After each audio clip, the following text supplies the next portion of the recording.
Hello, everybody. Final Richard with the last final finds of 2021. But before I get into that, I want to talk about I want to thank everybody for watching my 10 best albums. I started in 65. I got up to 69. 1970 will be one of the first videos of next year. But I wanted to bring up a couple of comments I got.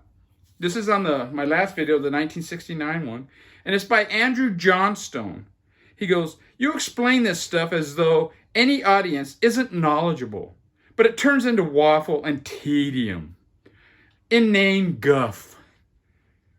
I left you at Stooges." Okay. But right after that, I got a comment from John Pyle, and he says, "Hey there, another informative and entertaining video." What a wide spectrum of comments. And that's what I love, you know. And then I got another one here. Let me see. You know, Andrew Johnston, he first made a comment on that 69 video, and he only got to the Stooges, and then he left. But later on, he left a comment on my 1968 one. And on that one, he goes, "Hippy dippy." But what kind of statement is that? And you want people to listen? No. Just more waffle and fish?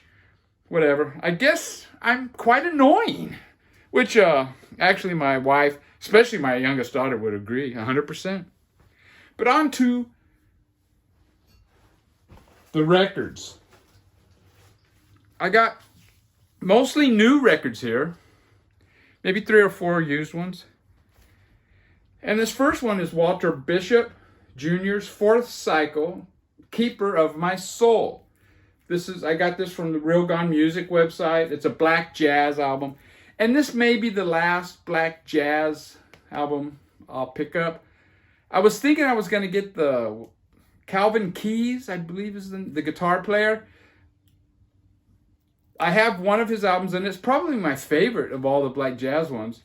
And they did release another album by him, and I don't like it quite as much. It's more just kind of basic.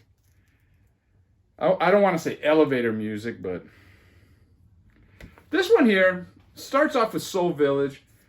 It's kind of, he's a keyboard player, electric keyboard, which I kind of prefer. And it's kind of a regular, I mean, it's got flute and the vibes and sax play together, and it's pretty cool. But it's, as far as the song structure, it's, you know, it's a basic kind of late 60s sound jazz. And then you got the next song, Ndugu's Prayer.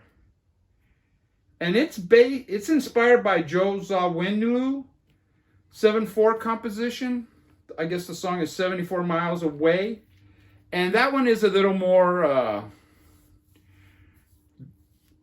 the structure is a little more interesting, a little different. And the first song on side 2 I really like, Those Who Chant. It starts off, it's way different than a basic jazz. And this is what it says about it. Basic African rhythm under a simple melody, followed by a second melody of 12-tone scale superimposed opening bass line. A 12-tone progression of force. Yeah, I couldn't have said it better myself. Yeah. Probably my last black jazz record I'll get. And I did buy the limited colored vinyl version because it was available, so I got it. And it comes with this insert with words and little notes on each song, which I did read, but I forgot all of it. Now, this next record is another record I got from Real Gone Music, and it's The Brief Encounter. It's a funk record. There's not much info. There's no insert. This is all, I guess this is how the original album looked. I think it came out in 1977, and it looks like it came out on, where does it say here? 77 Records. And they're a band from Alabama. It was recorded in Muscle Shoals, and it's a good funk record. My issue with it is got, like the first song, The Brief Encounter, it's kind of like a funk, 70s funk tune. And then the second song, Visions, is kind of a sappy love, kind of soul song. And then Smile, maybe the best song on, one of my favorite songs on the album, put it that way. Another jam and funk. Just One More Moment, another funky tune. And then it ends with Loving and Caring. It's a slower soul song, and it's kind of better than Visions.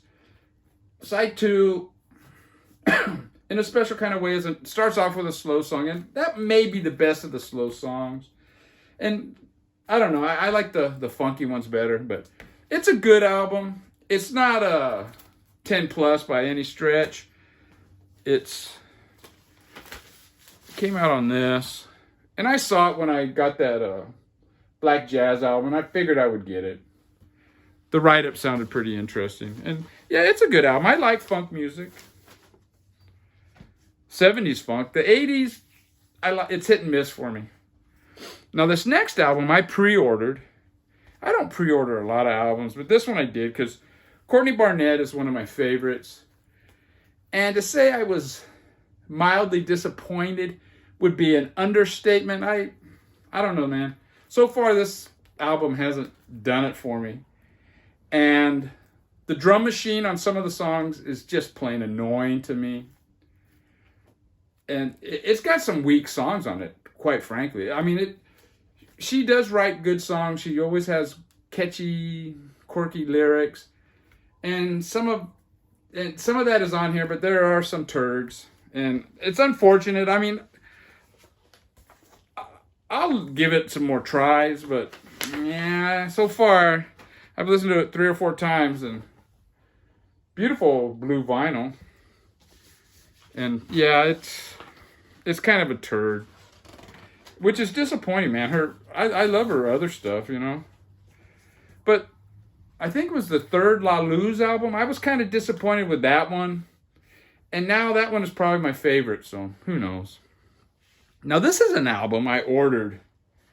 I don't know if it was last year or the beginning of this year. I ordered 2 albums from MoFi, and it was the Cars' first 2 albums. They shipped the first one, and the second one they said was on back order. Well, 9 months later, I just thought, man, I guess it's never coming. And it showed up, and it's a original master recording. The Cars' second album, Candio. Fantastic album. I don't think it's quite as good as the first, but man, it starts off with Let's Go, and it starts off where the first one left off. You know, it's just a great. And this, back in the day, this is probably the one. I don't know if I listened to it. Well, I probably listened to this one the most.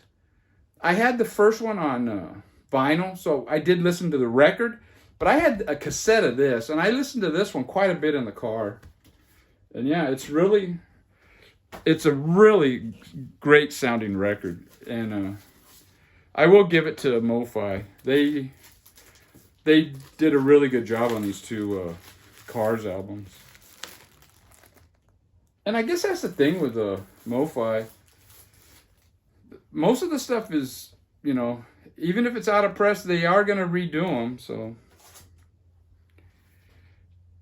My problem with MoFi is most of the albums that I'm really interested in, there are 2 LP 45 RPMs, and I'm just not, that doesn't interest me at all. And it's not so much the getting up and all that. I mean, I work and I'm on my feet 10 hours straight at work.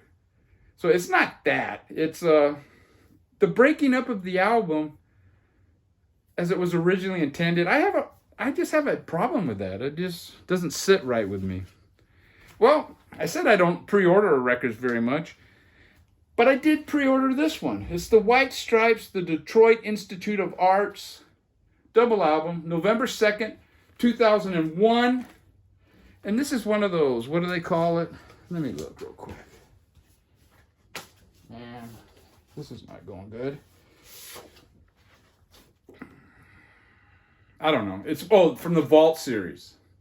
This is Vault number 50. I've never really looked into this, but when I saw this was going to be Vault 50, I thought, you know what, I'm gonna pick it up. I haven't listened to the record yet. I'm gonna admit. I did listen to the DVD. Let me go get it. Man, this is very unprofessional. I'm sorry, Andrew Johnstone. This video is, but yeah, it's really cool. It's got set 1 and set 2. Yeah, it came with a DVD, a double album, and a 7-inch. I'll see what Vault 51 is. I don't know if I'll cancel or, keep it up. And you got this beautiful record. In fact, you know what? I'm going to listen to this tonight. I'm going to drink some beers. I bought some of that 805 beer. Really good beer, man. I've never had it before. And I think this one is on white. More of a gray and white. Yeah, it's a nice release. Very well done. And hopefully the record sounds good.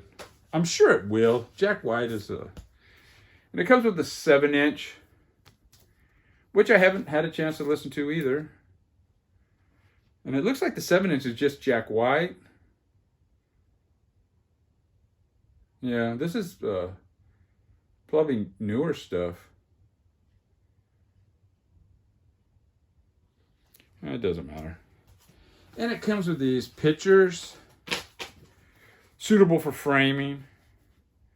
Well, this one isn't. It's not it's an overhead shot, and it's kind of dark. This is a pretty cool shot of Meg butt. Another shot from kind of behind. And one of Jack and the ceiling. Now, those are all new albums that I bought. And I have one more new one. And this is surprisingly my favorite of the bunch. Now, I remember this record, seeing it at the record store at Music Plus. And I wish I would have picked it up. And it's Meet the Residents, the first album by North Louisiana's phenomenal pop combo.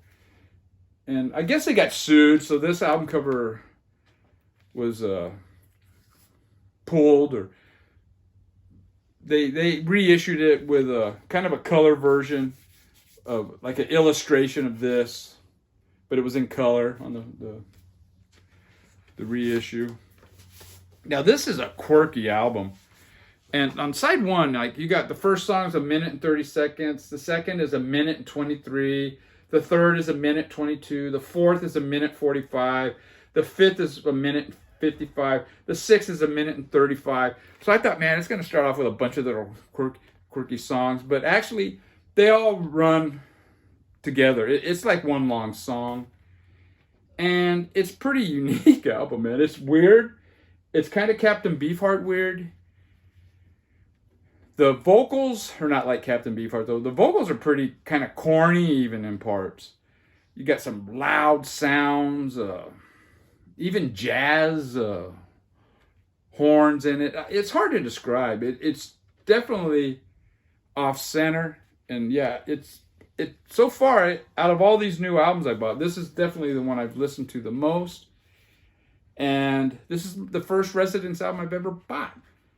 And yeah, I'm gonna probably continue. I'll go with their second, and I'll try and do it that way. That's the way I kind of like to do bands that I'm, just discovering. And I didn't say, but this came out in 1974. I didn't realize it was that, it was released that early. But I do remember seeing that album cover at Music Plus. And that's what the vinyl looks like.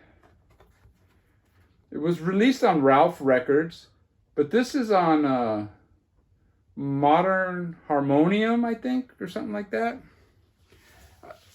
Norman Maslow told me about this being released, limited release, so I jumped on it, and it is much better than what I thought it would be, much.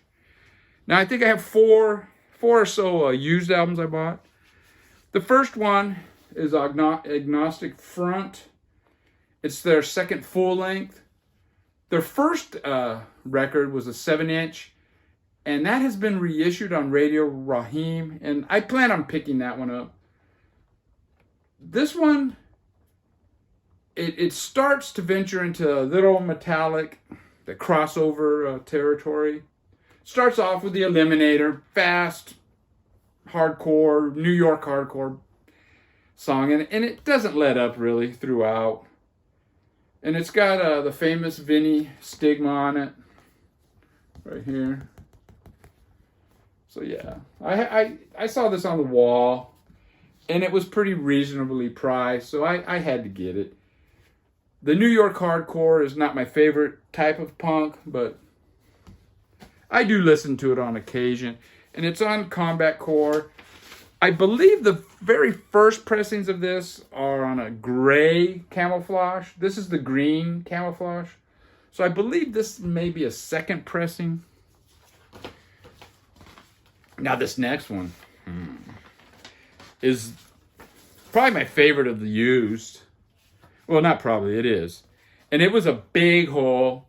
I mean, I don't know if it's considered a grail, but it was a big hole in my record collection. And it's Question Mark and the Mysterians, 96 Tears. It's got some autograph up here, but I can't make that out. But yeah, it's a fantastic garage psych album. I mean, to me, it's a garage album. And yeah, it's a cutout. So it was probably in the bargain bins or whatever. But yeah, it's a really great album. I want to get their second one too. I don't think it's quite as good as this, but it's a smashing record. And yeah, man, these guys are cool. Look at that dude, man. Yeah. He actually changed his name to Question Mark. I think this dude here. The symbol, Question Mark, is legally his name. And it's on Camden Records, is it? Cameo Records. And it looks like that guy signed the back. I didn't even realize that. It's got a signature on the label. On side one. I don't know, man. What does that say? Whatever. This next one, I had to pick it up. It was only a few dollars, and it's Vice Squad. It's an EP. It's got 1, 2, 3, 4, 5, 6 songs on it. Came out in 1981 on Riot City Records. I believe I have all of these songs, if not most. I have a best of Vice Squad. But yeah, I had to pick it up, man. It's got Last Rockers on it, one of their more famous songs. She is absolutely a great singer. One of the best female singers in punk, I think. And especially in the early punk days. And yeah, I had to get it. It's UK, the UK, early 80s. And that's what the labels look like. And then this next one, okay, this one is a new record, so I guess I lied. They had 4 of these going underground. And this is the Sex Pistols, Anarchy in Paris. It's a live on that Filthy Lucre tour that they did in the 90s, which I happened to see, and it was really good. And I got the Paris one because of the song. I guess because it had Roadrunner on it more than anything else. I wanted to hear the live version of that. They had a Japanese one, and I wish I would have got that one because I have seen that video. It's on YouTube, and it really sounds really good. And I wish I would have got that one. I went back, and they're all gone now. So, but yeah, that's what the labels look like. It sounds okay. It's not great. It's not bad. But yeah, I have a lot of Sex Pistols bootlegs. So one more. I didn't have anything from this tour. I had that CD that they released, but I thought I would get this. And yeah, that's all the records. I do have 3 7-inches. And the first one is Boss, Cash It In. And the record, it's on Static Shock Records, and it's on this clear red. It's a 80s UK DK sound. Oi, oi, oi, you know, really cool. And the record comes in this, it's kind of like a poster. And there goes something. Yeah, this is the cover. And in the back, I think this is just Find the Right Soul and then you form a circle. Yeah, that's the songs to the song. What is it, Cash 'Em In? One song on each side. It's a good 7-inch. Now this next one is a split 7-inch. It's the Coat Hangers and LA Witch. The Coat Hangers do One Way or Another, the Blondie song, and they do a really good version of it. They do, I mean, they don't change the structure of the song, but they do it in a Coat Hangers sound. And then LA Witch does Ghost on the Highway, which is a great Gun Club song. I had a brain fart there. And it's a good version. I like the One Way or Another better, but I like the Coat Hangers more than I do LA Witch. And this came out on this kind of purple and red. And that's the Coat Hanger side. And then I have one more 7-inch, and this is my favorite. It's one of my favorite records from 2021, and it's the Schizos 7-inch. Come Back with a Warrant. It has 4 songs. I'm Always First, Gross, Ugly is side 1, and then Come Back with a Warrant is side 2, or B, whatever. And it is, it's fabulous. I don't know if I showed this or not. I don't remember, but I thought I would show it. It's their first album that I have. It's really raw. I mean, the first song, I think it's called Drill or something. And that actually has, like, for the guitar solo, a drill, a power drill. I don't know if they added a guitar player or something, but it's definitely, musicianship-wise, it's definitely a step up, which for me always isn't a good thing. A lot of times, oh, this band, they got more mature, and that, for me, a lot of times that means it's a turd. But yeah, this is really good, man. And it comes with this poster, which is pretty silly, but Deadwax 66 seems to like it. Oh, fuck. I mean, it is pretty low budget graphics there. And then the record. And I ordered, I found another 7-inch by them. I think it's Iggy Pop Sucks. And I ordered that online. And that'll be probably in my next vinyl finds from next year. But anyways, that's it. I hope everybody has a happy new year. A couple of days from now. And even you, Andrew Johnstone. I don't mind negative comments. And you feel free to give me a thumbs down. Happy New Year, everybody. Everybody, take care.